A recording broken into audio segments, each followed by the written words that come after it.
So we should go live by now. Okay. I tried Yes. to Yeah, I tried to add the title and the description to the video. Live on Mhm. Facebook. It's now streaming on Facebook perfectly. Okay. Good. So It's working. okay, so there we are. Ladies and gentlemen, good afternoon. Welcome to our 17th podcast, which is, let's say, focused on our series of Dutch podcasts.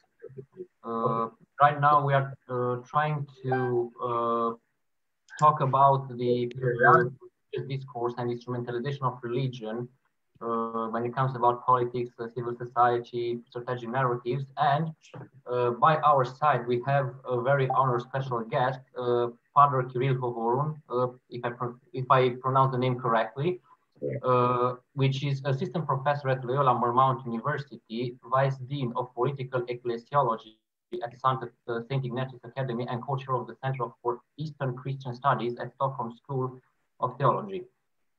His extensive experience is focused on areas such as political theology, social ethics, ecclesiology, interreligious dialogue, and ecumenism. Without further ado, Mr. Kirill Hovorun, or Father Kirill Hovorun, to be more, let's say, formal and more accurate to the formalities of the church, you are invited to introduce yourself and to tell us about your research and, let's say, about the theme of the podcast. Right. Thank you. Well, thank you for having me with you on this podcast. Before I joined it, after you invited me to join it, that I explored a bit your profile of your NGO. It's fascinating, and I think it's an important task to serve truth and to fight what they call post-truth. So in the sea of information and often disinformation, it's important to, I think, to keep things as they are and to call things as they are.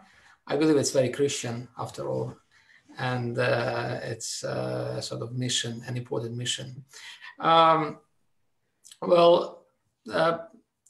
Political theology, or I rather call it political ecclesiology, because I try to see the political phenomena from the perspective of the church, is somehow the margins of my interest, because my first training was in patristics, and I do a lot of study on Eastern Christianity, especially in its past, the historical aspects of Eastern Christian tradition, of the Eastern Christian traditions.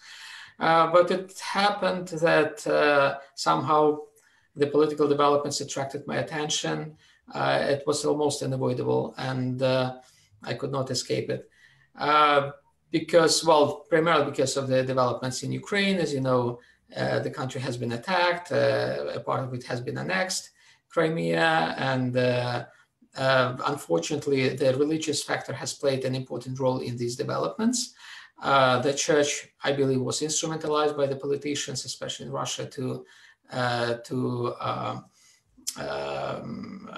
perpetrate this invasion. And actually, it was, and it is still, it continues. It's an ongoing war, even though people don't talk much about the war, and especially in the media, including the European media, it's not very much covered. But it's ongoing. It has not ended. And we are already in the 7th year of the war.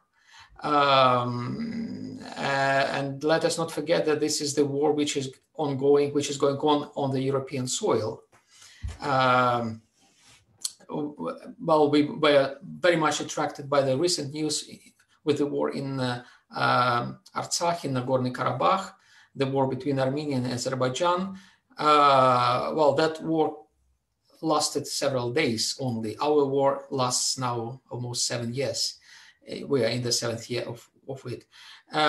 We have had a lot of casualties, over 13,000 casualties, including non-military casualties. It's approximately the same number that we've lost now to the pandemic, it should be said.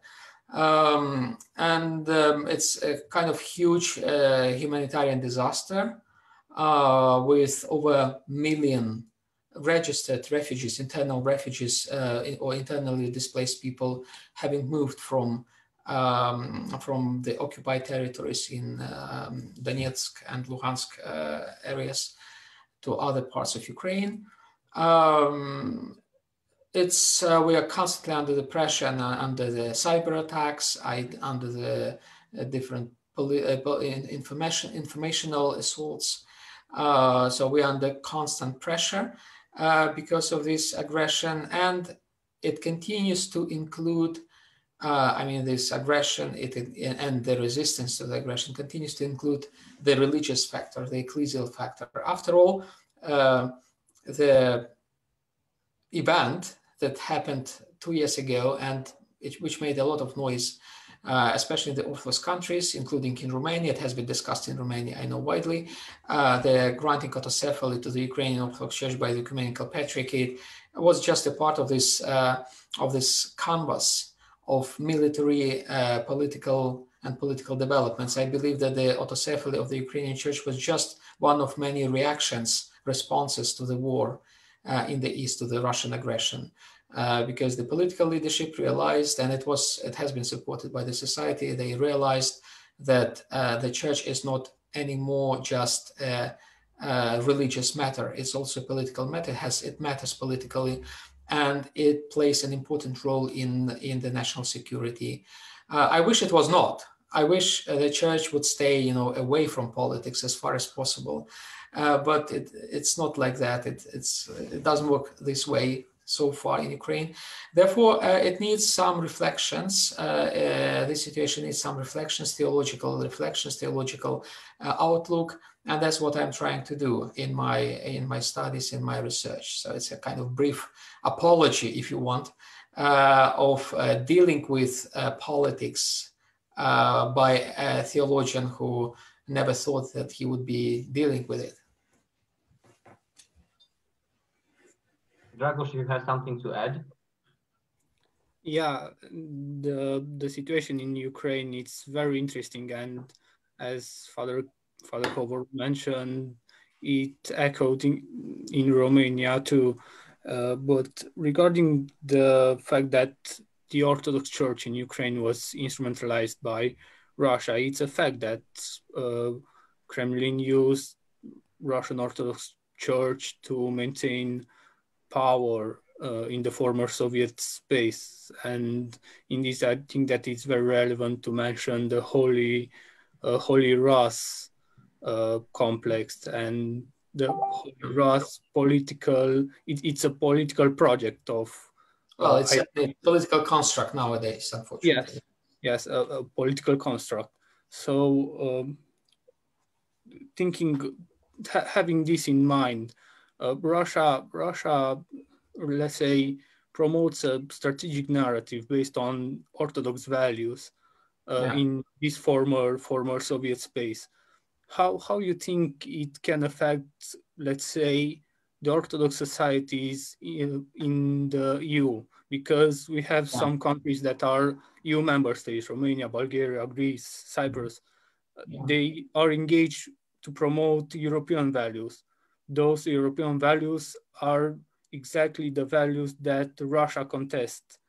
So how this situation... This is a very good question, and this is a very good point. Indeed, it has become an intrinsic part of the Russian narrative, Russian propaganda, if you want, to present the entire conflict in Ukraine as a kind of sacred war between the East and the West, the presumably Holy East, and hence is this concept of Holy Rus, and the presumably godless West.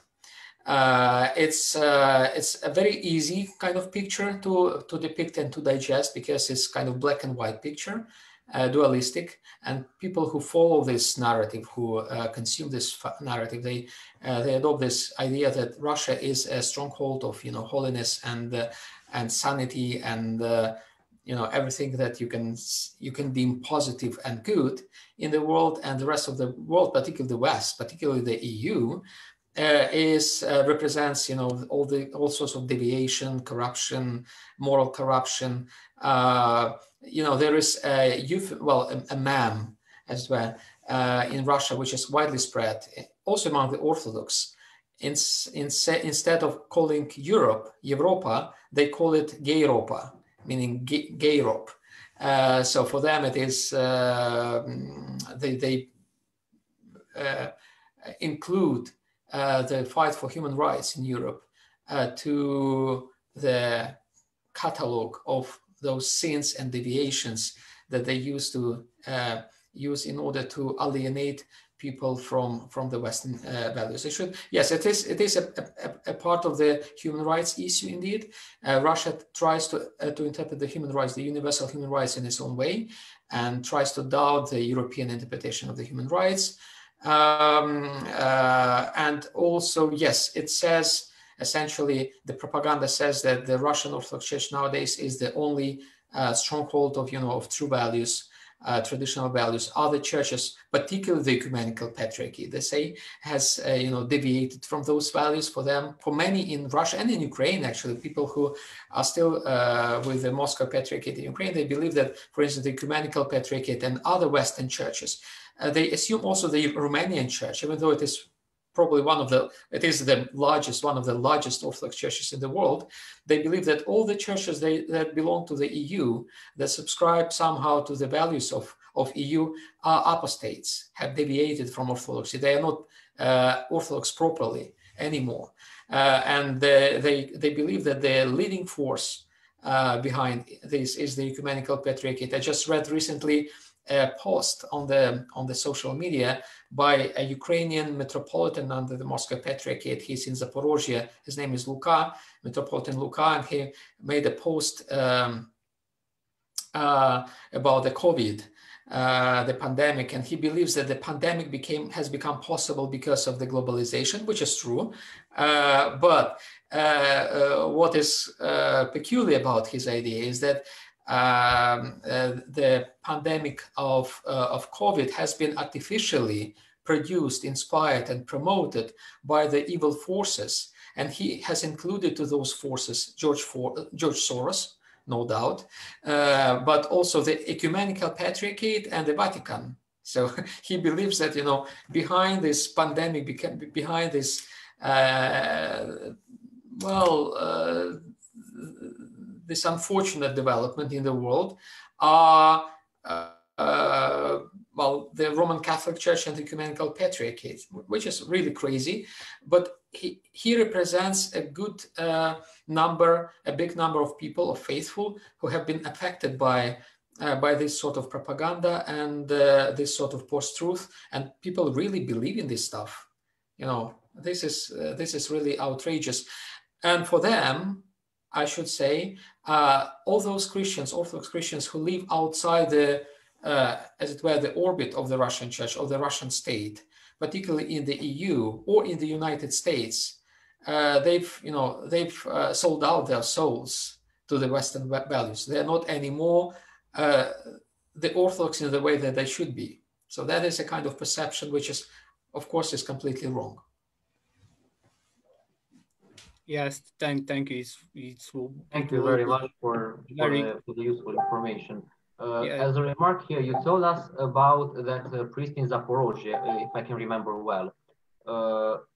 There is a pretty good match here because Dragos knows what I'm talking about. The Romania-Moldova branch of Sputnik promoted during this pandemic a narrative that the church bell could heal you from every disease. Well, it sounds absurd, but I mean, it's pretty hilarious, but also for some it might be pretty credible. You made a point here right at the beginning. Today's conflicts are not focused on, let's say, an army which fights against its counterpart, but rather on civilians, on civilian population. When you are talking about hybrid warfare, of course, we can isolate the religious factor, when we can't isolate the instrumentalization of the religious discourse. And that's why I'm saying that you made a clear distinction because our followers or our viewers have to know that today's conflicts are rather focused on them. The civilian are the main target of the conflict. And when we are talking about strategic narratives, especially conservative strategic narratives, which are based on, let's say, religious values mainly, we need to keep in mind the fact that our values are exploited, but are exploited in a malign manner, not in a good manner. So that's why I am asking you one thing. Could you please define or make a clear distinction between civil religion and political religion? And can you offer us a bigger image about how the political religion could affect the civil population? How states, I mean, not only state actors, but also institutional actors could instrumentalize traditional values, religious values, in order to, let's say, modulate our perception regarding certain events, and making us think that the traditional values are, let's say, disappearing, are blurring, and are being replaced by the so-called malign Western liberal values. Thank you. Yeah, thank you. Thank you for the question. And indeed, it is important to distinguish between political and civil religion. And I'll just arrive at this in a moment. But before I do that, I want to reflect to your first question or reflection about the instrumentalization and about the atrocities which have been directed at the civil population. Look, what we have experienced in Ukraine has been experienced in other places. Like if you take Syria, for instance, which is a big deal, which is a big issue, the war in Syria, where, as you know, Russia has used bombardments indistinguishable, whether it is against the civilian population or the military troops, and where a lot of people have suffered, died, and actually more people died in Syria than they died in Ukraine. And again, Russia did it under the pretext of protecting, the Christian minority, which is just a pretension again, because when religion is instrumentalized to justify the war, like it was in Ukraine, it is in Ukraine, and it is in Syria. By the way, the war in Syria, the Russian campaign in Syria, has been branded by the church officials in Russia as a sacred war as well. So it was a sort of justification for that war. And again, what my point is that the Russian propaganda presented that war as necessarily as a good thing for the Christian minority against the Muslim majority. But what happened, and that's what I've heard from many Syrian refugees, including Christian refugees to the West, they say that, well, the bombs fall on everyone.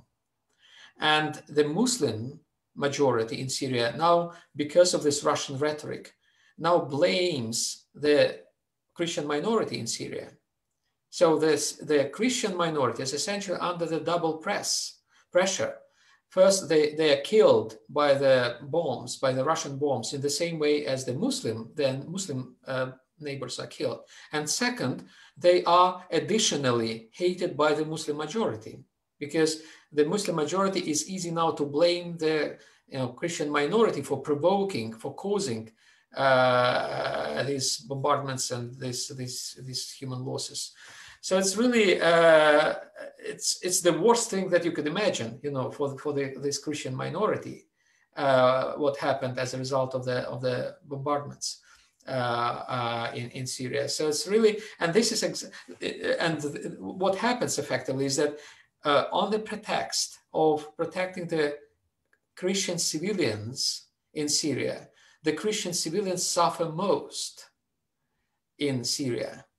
The same has happened in Ukraine, because Russia said that it wants to protect the Russian-speaking people in the east of Ukraine, but they are those who have suffered most from this protection.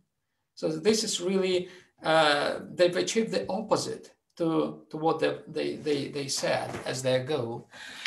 So this is a very tragic irony of these interventions. And in both cases, as I said, religion has been used. So now let me come back to your question about the civil and political religion.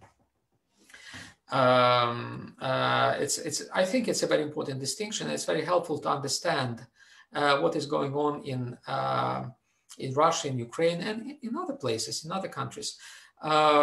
These concepts have been taken from the sociology of religion, not from theology, from the theological disciplines, but from the social sciences. And it effectively describes different forms of, it applies to different forms of politicization of religion, of instrumentalization of religion. So there is a form of instrumentalization of religion which is called civil religion, and there is a form of instrumentalization of religion which is called political religion. They are very similar in being instrumentalized, or in instrumentalizing religion. Both of them instrumentalize religion, but they do it in different ways. Essentially, the civil religion, the point of the civil religion is to convince people to particular political behaviors, or to make them subscribing to particular political ideas on the pretext or with the help of religion. Sometimes those political ideas are expressed in religious ways. Well, the most famous example of such civil religion is the American political religion. And after all, the concept in sociology was applied first to the United States, to the American political culture, even though it had been suggested first by Jean-Jacques Rousseau in Europe in the framework of the Enlightenment, but sociologically and scientifically, scholarly, this concept has been applied by an American scholar, Robert Bellah, to the American situation. So what we have in the United States, the political culture of America, of the United States, is essentially a civil religion. When the civil rights, the ideas about equality and freedom and so forth are venerated, are taken as with religious awe, as it were. The political religion is something different. Political religion does not convince people to subscribe to its ideologies or its ideas. It forces people to accept political religion. And that's why the most quoted or mentioned, most frequently mentioned case of political religion in Europe is Nazi Germany. What Hitler promoted was essentially sort of political religion, because the Germans had to subscribe, had to adhere to Hitler's ideas as a religious doctrine. Those who disagreed were treated as heretics and burned and killed, just like the heretics were killed in medieval Europe. So that is basically the difference. The civil religion is non-coercive and political religion is coercive. Both forms of politicization of religion apply to the Orthodox contexts. I believe that in the Orthodox setting, the danger of civil religion is that civil religion easily sleeps to or slides to political religion. It easily transforms itself to a political religion. And there are many examples of this. There were civil religions, say, take, even if you take Romania, I believe what evolved in Romania intellectually in the second half of the 19th century was a sort of civil religion with the autocephalous movement, with the intellectuals promoting, different political forms of religious life, with people, I don't know, like Kuza, like Yorga, really articulating the ideas of civil religion. And in the 20th century, the European civil religions, as they emerged in the 19th century, often turned into political religions, the forms of dictatorship. That's why, well, probably the the legionnaire state in the interwar Romania, or the dictatorship of Antonescu, can be seen as a form of political religion in Romania. The same was in Greece with the dictatorship of Metaxas, for instance, and before the World War I, it lasted until 42. And then the dictatorship of the so-called Black Colonels. All those are forms of political religion, essentially. So in the Orthodox setting, I believe the civil religion does not work in the same way as it works in the United States. In the United States, it's like a stable civil religion, which is supported and sustained by different institutes and the machinery of the statehood. I argued in one of my articles that it is possible that even in the United States, a civil religion can turn to a political religion. That the risk of this happened under Trump. It didn't happen eventually, fortunately, but it was very close, I believe, to turning to a political religion. But in the Orthodox countries, it is very easy. It's a very short distance. The Orthodox countries, they use shortcuts from civil religion to political religion. That's why one has to be very cautious, even in the Orthodox countries, even to apply civil religions, because there is always a shortcut to political religion in our contexts. Thank you. Staying somehow in this discussion about civil religion and political religion, it may be considered the new army cathedral in Russia.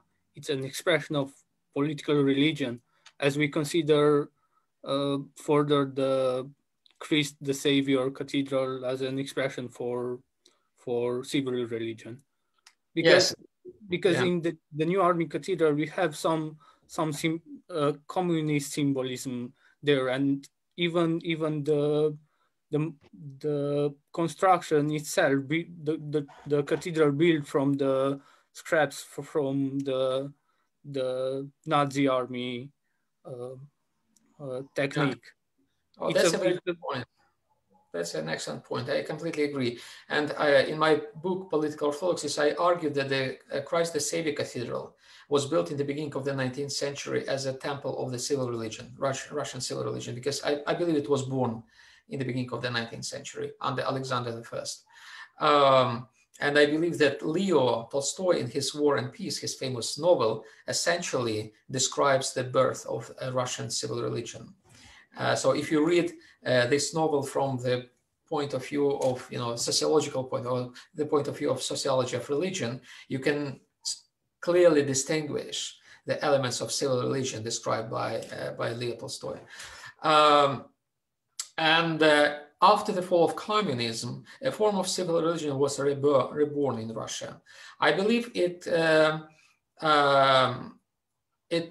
started emerging, this civil religion, in the late 90s, and it continued until the early 2010s, and then it suddenly transformed to a political religion. I believe that the point of transformation, switching from civil religion to political religion in Russia, was the Pussy Riot trial, when that kind of crazy punk group performed in the cathedral, and they were tried, and they were actually sentenced to 2 years in prison behind bars.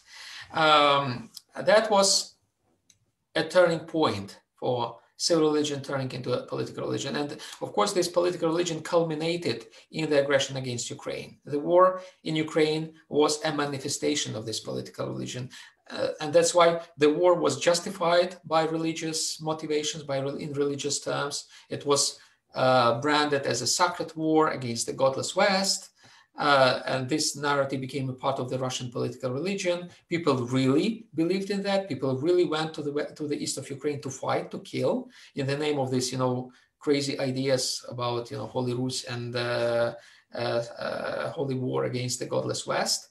They were moved by the political religion, essentially. They were religiously motivated to kill. And that is a feature exactly of a political religion. It's not a feature of a civil religion, which is more civilized, as it were. So that is yes, and you're absolutely right that the new temple of the military forces of Russia, which was consecrated recently this year, actually in summer, became a temple of the political religion with a lot of artifacts, military artifacts, and I don't need to describe all those funny things that they put there from different operations, and they also depicted military campaigns as they are. And they are like icons, you know, of aggression, of military actions, which are very important and pertinent to this new political religion of Russia. Those are the icons of the Russian political religion, effectively. Well, thank you very much for the very useful insights regarding the distinction, the conceptual distinction between civil religion and political religion. Basically, I never thought to think so far, and I am amazed how many things you know about Romania and its history, relating, of course, to the concepts of civil religion and political religion. I never thought to apply these concepts on the case study of the Iron Guard governance and even the communist era. You made a clear point at the beginning of your argument, and I strongly agree with it. The failure of the Russian foreign policy when it comes to the concept of ближнее зарубежье, how it's in Russian, I mean the near abroad, because yeah, in Ukraine, those were the Eastern Russian speakers were the ones that suffered the most in this, let's say, agony to federalize the Ukraine. And I saw a plan when I was making a research about the Sukovliks, if you know about them. That Sastav Ukrainskoj Federații, which was about, let's say, dividing Ukraine in three parts, Novorossiya, Mala Russia, and Galiciina. And it was very interesting how that plan actually failed. Of course, it was just a trial, but I'm actually amazed how such a good plan in theory failed in practice in this agony. And yes. I'm also amazed the fact that the Christian and Russian speakers in Eastern Ukraine, in Novorossiya especially, were the ones that suffered the most, just like you mentioned before. I have a question here. It's just a pure curiosity, because in Romania, apart from what Dragos mentioned before and what you mentioned before regarding the civil religion and political religion, there are also other forms of interference, and which might come also with a religion, let's say, with a religion foundation. You know about the night wolves, the Nochne Volki, the group. Ironically for me is the fact that they are bikers. They are, let's say, metal listeners or metal rockers, let's say, bikers generally. They are by definition non-conformists. They are not supposed to go along with the state. Exactly, they are non-conformists, and they are promoting Russian Orthodox Church. I'm not sure if dogmas, but rather principles. My point here is that they are also making or organizing activities in Romania. Do you know specifically how, let's say, how successful the Russian Orthodox Church would be in Romania when it comes to instrumentalizing these non-conformist movements or non-conformist social lectures, like the Night Wolves, for example? Because we know that we have certain narratives that are coming from the Russian Orthodox Church to Romanian Orthodox Church. But I'm also interested in how Russian Orthodox Church succeeds in promoting its narratives, its principles, its values, instrumentalizing these social actors, these non-conformist social actors. Yes, that's a good question as well. And again, let me come back to your first question about the failure of the Russian political religion in Ukraine when they didn't manage to divide the country as they wanted. It's probably because most Ukrainians didn't buy into these narratives. The calculation of Russia, of Putin, and even of the church, I would say many people in the church, was that they would share, the Ukrainians, the most Ukrainians, would share the same ideas about, East-West and Holy Rus and Russian civilization against the Western civilization. They were convinced so much by themselves that this is a kind of a very strong narrative. They believe that Ukrainians would subscribe to that, would buy into that. And that was the calculation, I believe, behind this federalization or confederalization attempt. And it didn't work because they didn't really understand the Ukrainians, and they didn't really understand the motives of Ukrainians. Ukraine has always been, in the middle between the East and the West, and Ukraine never could never separate itself from the West. It was always a part of the Western culture. Well, since the baptism of Kiev, because when Kiev was baptized, this area, this territory of Rus, became a part of the Roman Commonwealth. The so-called Byzantine Commonwealth was nothing else but the Roman Commonwealth with the Roman identity, the same sort of identity that you in Romania still have, even in the name of the country. And then when most of Ukraine became a part of the Polish-Lithuanian state, Rzeczpospolita, it was a part of the West. So Ukraine never felt itself alienated from the West. That's why this calculation to use this anti-Western rhetoric in Ukraine just didn't work. So that's one of the reasons, I believe, why it didn't work. And now speaking about the impact on Romania, I don't really know very well the situation in Romania, but I guess, and from my conversations and from what I can read and learn, that sometimes indeed this anti-Western conservative rhetoric, anti-liberal rhetoric works in the Orthodox world, not just in Romania, but also in Greece, in Cyprus, elsewhere, even in the United States. That's why many evangelicals are crazy about, Putin, and they throw themselves to support him, even if it is against the American interests, just because they so much hate liberals that they want to, to sell their soul to Putin to win over the liberals in the United States. So this is also the case in many Orthodox contexts, I assume also in Romania.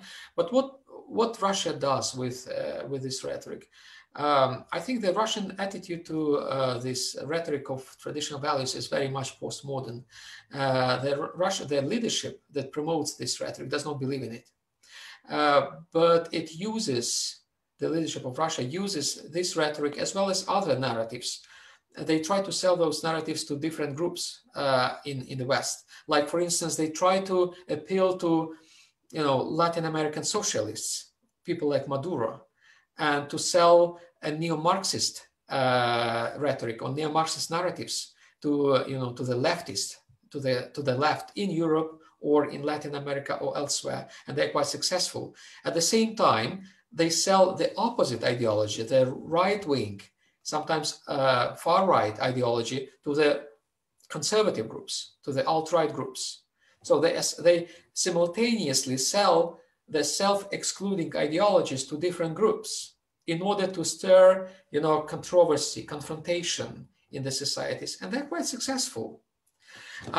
In the same way, the Russian leadership uses the Orthodox, the Christian, rhetoric. So if you use self-excluding rhetorics and sell them to different groups, it means that you don't believe in any of those things, any of those narratives, and they do not believe in what they tell people, what they sell to people, including the Christianity. For them, it's just a product, it's just a drug, to drug the minds of people in different countries in order to make them fighting each other. And sometimes I say that Putin is a master of cracks. He's not a master of, big conflicts. He's a master of cracks. He just tries to identify where the coherence or cohesion in the society is weak and tries to deepen the divide, the existing divide in the societies. And I believe this might be also the Russian policy in Romania. Considering what you mentioned and what what my colleague mentioned earlier, from an ecclesiological point of view, you think that Romanian Orthodox Church and even the other Orthodox churches in the EU countries, do you think that they are in need for some sort of reform to develop some departments to work more closely with the secular state in order to address this type of political religion that may come from the Russia, to address this type of selling stories that may come from the Russia?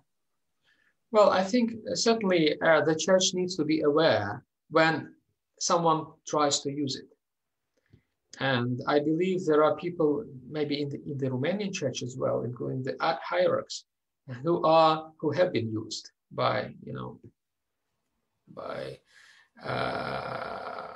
other political forces outside. We certainly can observe this happening in Serbia, in Bulgaria, where they use money, they use blackmail, they use all sorts of pressure to the hierarchs, to metropolitans, bishops, and so forth.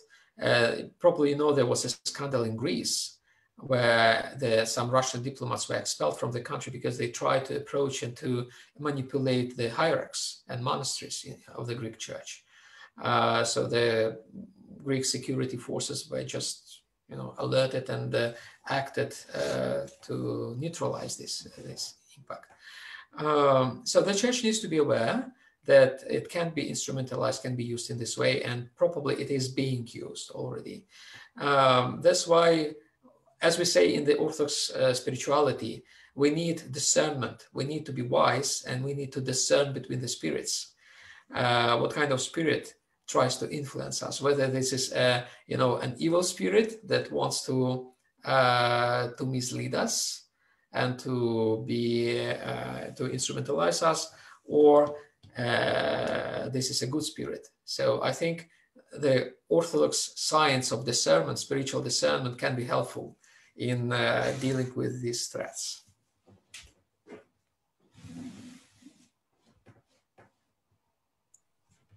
Okay, well, I think that we are almost an hour of live streaming, and if you may draw some conclusions about religion and the position of the Orthodox Church in Eastern Europe and about what we have discussed.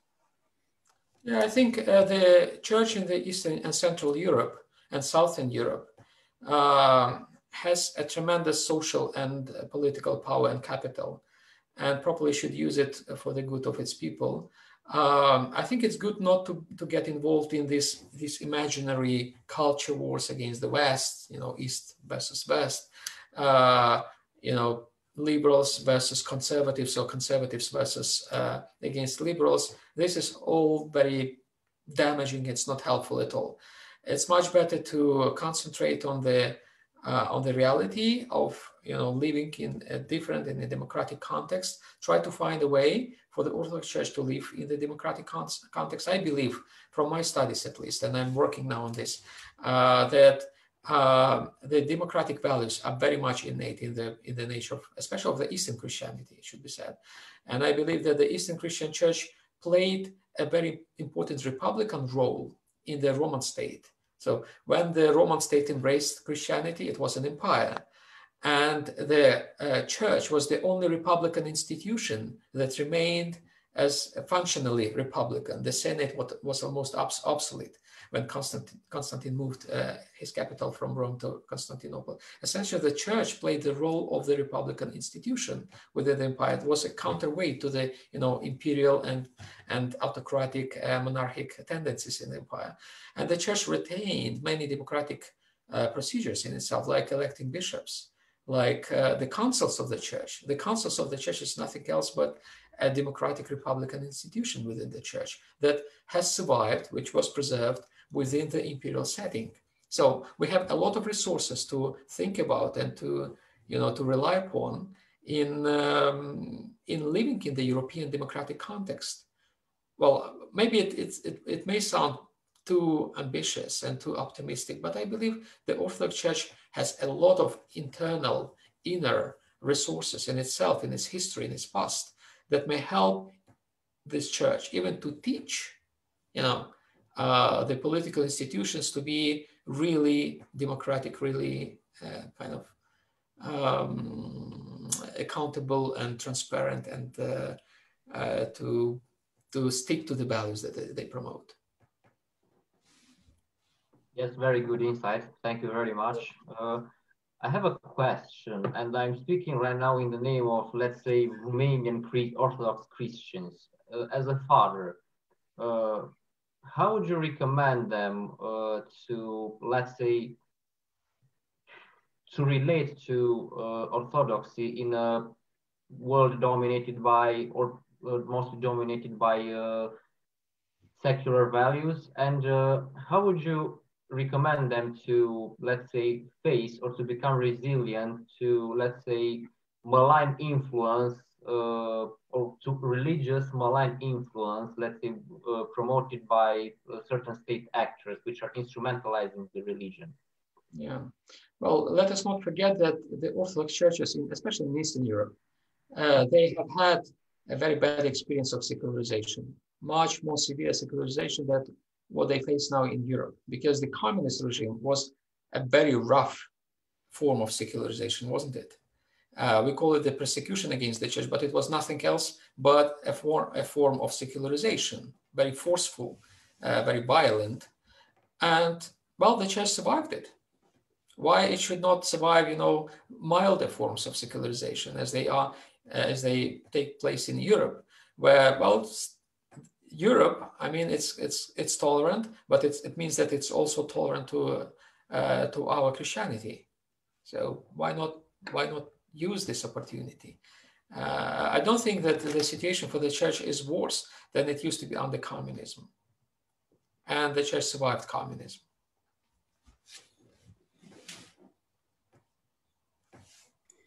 Yeah, thank you for this, as my colleague put it, in insights in the life of the Orthodox Church and the Orthodox tradition in Eastern Europe. I think that for the public, it's very important to know that not all the perspectives are bad when you think of religion and politics, because very um, very few people are, or let's say, eager to stand and listen about religion and politics, because they look at these terms somehow antagonistic, because, well, you cannot talk about religion and politicians. There are some different worlds, Yeah. from different worlds. But I think usually what Dragos tries to say, that the subjects like politics and religions are trying to polarize the society, and this might lead to a white and black distinction. That's very true. Yeah, and the church needs to avoid this kind of polarization, and certainly not to contribute to it. Exactly.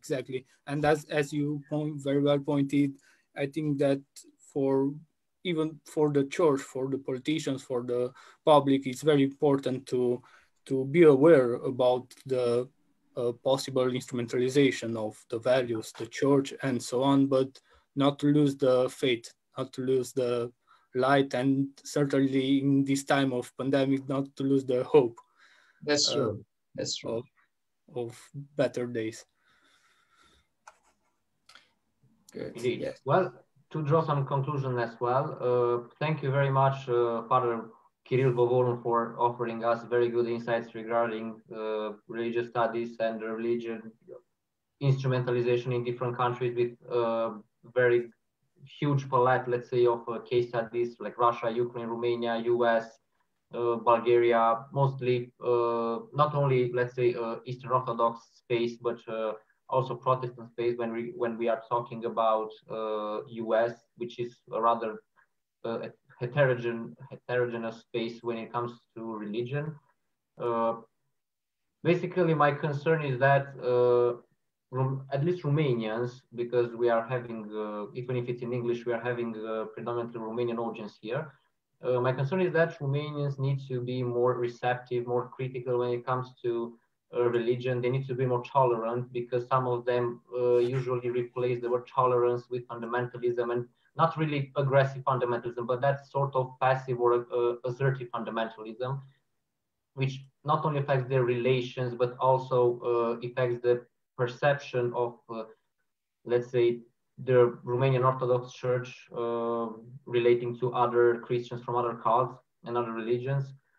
And I think that we need to be aware of the fact that Romania is not the sole case where political religion is present. We have many more other countries, we have many more other religions where politics and religion are making, let's say, a combo. But we have to be aware, let's say, when it comes to the instrumentalization of religion against its citizens. We need to see the good part in religion. We need to see the, let's say, the light, the however you call it, it doesn't really matter. The good part in religion, the tolerance, the respect for others, and the faith, that after all, and the hope. Yeah. Especially now, especially during these times when we are facing this pandemic, and we need to, let's say, have a little bit of faith to pass over it, and to have a positive mood, let's say. That's true. Good. It's a good conclusion to our discussion. Thank you. Okay. Thank you very much for joining us. We'll send you the link after the podcast. Very constructive discussion, very good insights, as I said. Without further ado, me and Dragos are wishing you great success with the research. And I also wish you in your success in your work of your NGO, of your podcast, and in your research. Thank you, and we hope to further podcast with you on this subject, because I think that religion, and it's a very important topic to be discussed, because for